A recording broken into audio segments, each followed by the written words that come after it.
Hi guys, my name is Hina and I'm back with another month-end reading update. But there's a little twist. But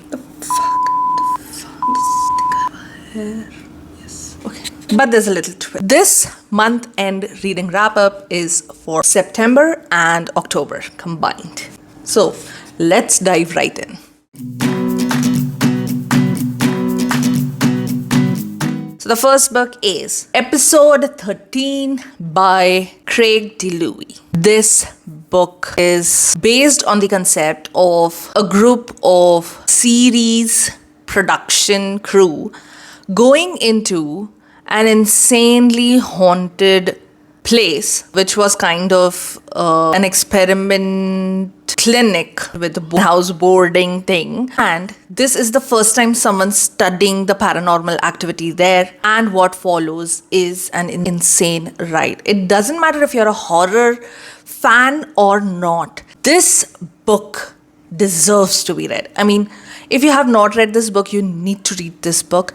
And you should be listening to this book as well, because this book creeped the fuck out of me. I mean, I don't think a simple 60s song has creeped me out as much as the song played in this audiobook. The entire plot is just so amazing, and it just keeps on getting better and better, even though you can see the ending from, say, at least 2 chapters before it actually hits you in the face. But it was all leading up to it, and still the ending makes so much sense. Oh my god, this book was an experience. I mean, I don't even know how to explain it to you all. The narration was simply amazing. I mean, as soon as I started listening to this book, I actually kind of forgot that I was listening to a book, and this happens so rarely, and I actually felt like as if I was there present as a crew member.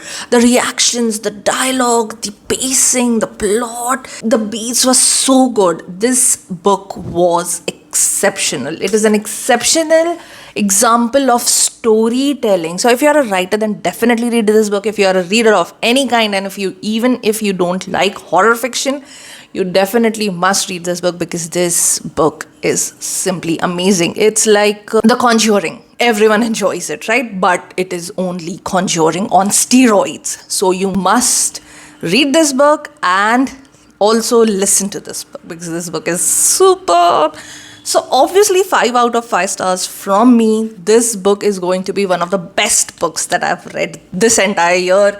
And in fact, it is actually going to make it to the list of my best audiobooks ever. I mean, this book is amazing, guys. This book is amazing. If you want to read just one book on my recommendation, make it this book. You would want to savor each and every single scare this book has in store for you.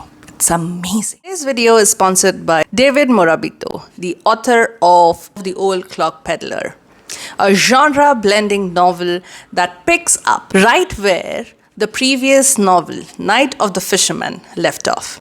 It mixes suspense, fantasy, romance, and science fiction with sly nods to quantum physics. Here's why you need to check this out. Across the cosmos are paired clocks, each a mirror of the other, one ticking forward, one backward. When these clocks appear, wormholes open, yanking characters between realms in an instant.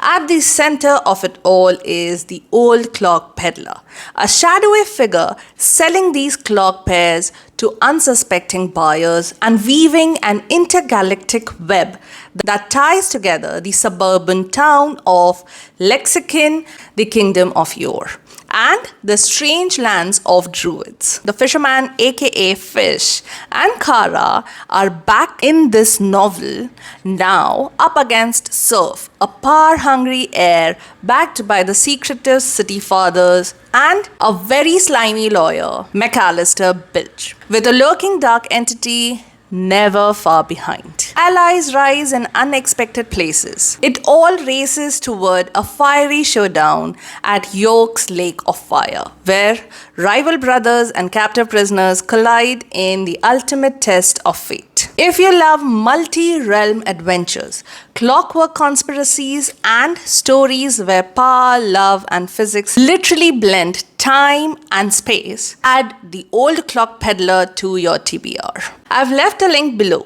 check it out.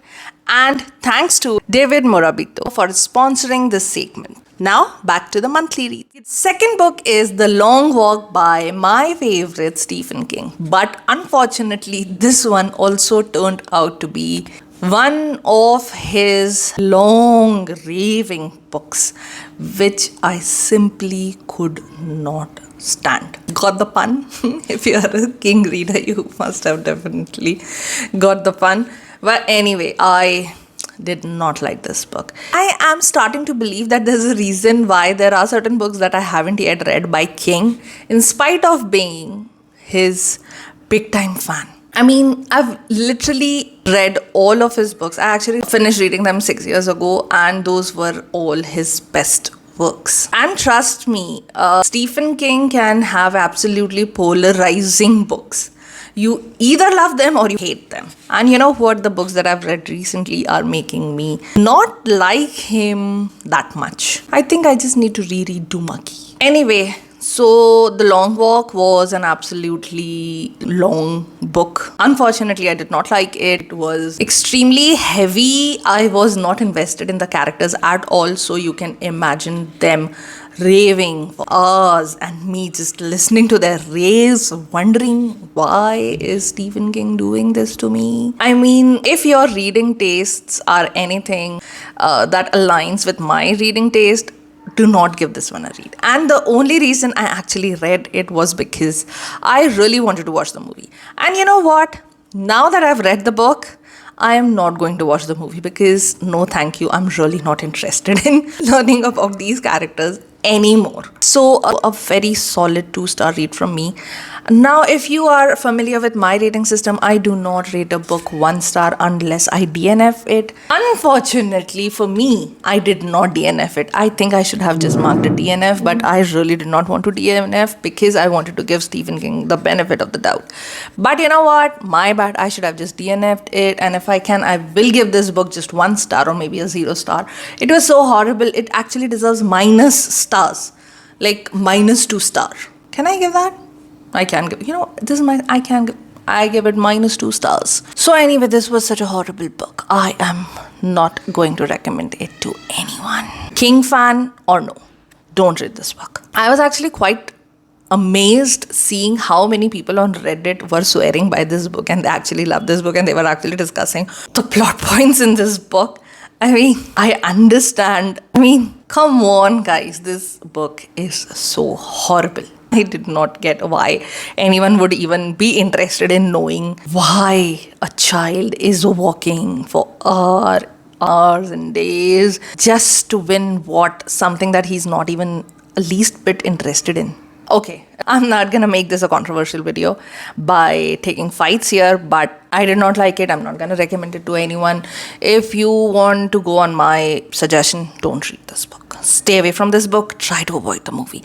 If you want to really know the story, just go and watch the movie. At least it will be over in 1.5 hours.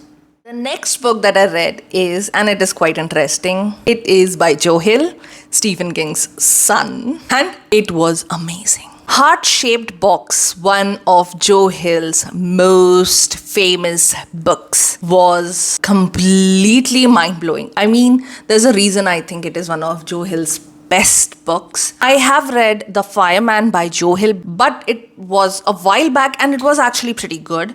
So I did remember that I liked Joe Hill's writing, but I wasn't sure about how Heart-Shaped Box was going to be because when the audiobook started and the narration started, I kind of zoned out for a couple of chapters. Then I had to re-listen to them. So I would say getting into the book was a bit of a task for me, but I'll tell you what, once that was done, the immersion was done, I think in about say 3 chapters, the book was good. I mean, it hit every single note that a good horror should.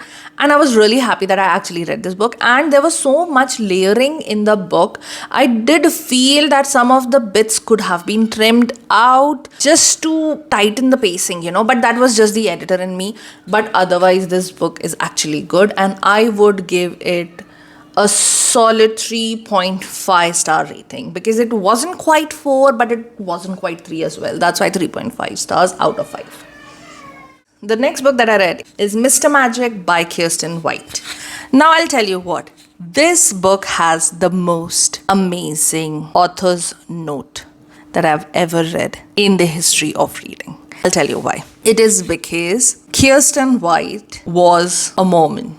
She belongs to a Mormon family. If you guys don't know about the Mormon history, just look it up on the internet. It's pretty intense. And Kirsten White, I had no idea about it actually. Kirsten White was a Mormon. Now she's not. She's come out of it. She's renounced them entirely. And this book is actually the fictional manifestation of her trauma, being a member of such a cult since she was born. I mean, it'll give you goosebumps as well. It did give me. So when I started reading Mr. Magic, I actually had no idea about it.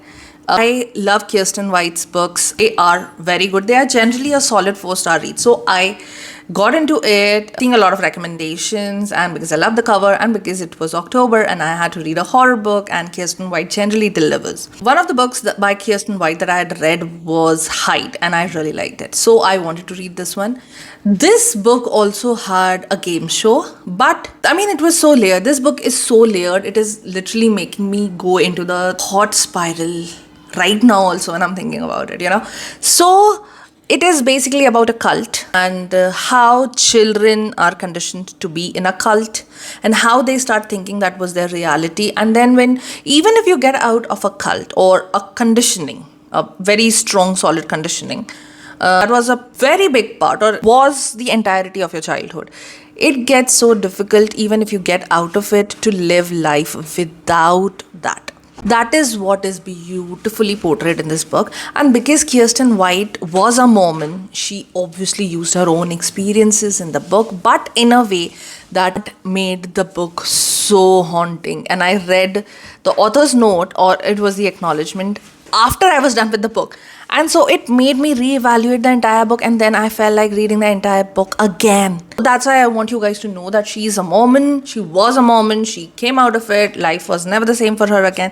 And this is her way of sharing her pain, her PTSD, complex PTSD with her readers. That is us. So do make sure to read this book. I mean, this is fiction at its best. Fiction trying to tell you the horrible truths of reality. Oh my God, I am anyway obsessed with this Mormon cult. I was actually first introduced to it when I was watching Real Housewives of Salt Lake City, and then I actually looked up about it, and then I researched about it, and then I listened to a lot of encounters of people who had left the Mormon church. And I mean, you guys should look into it. You guys should read this book as well. From reading perspective, I would like to rate this book as a 4 stars, but you know what, I'm just gonna raise half a star because of just that author's note. So for me, it is a 4.5 out of 5 stars.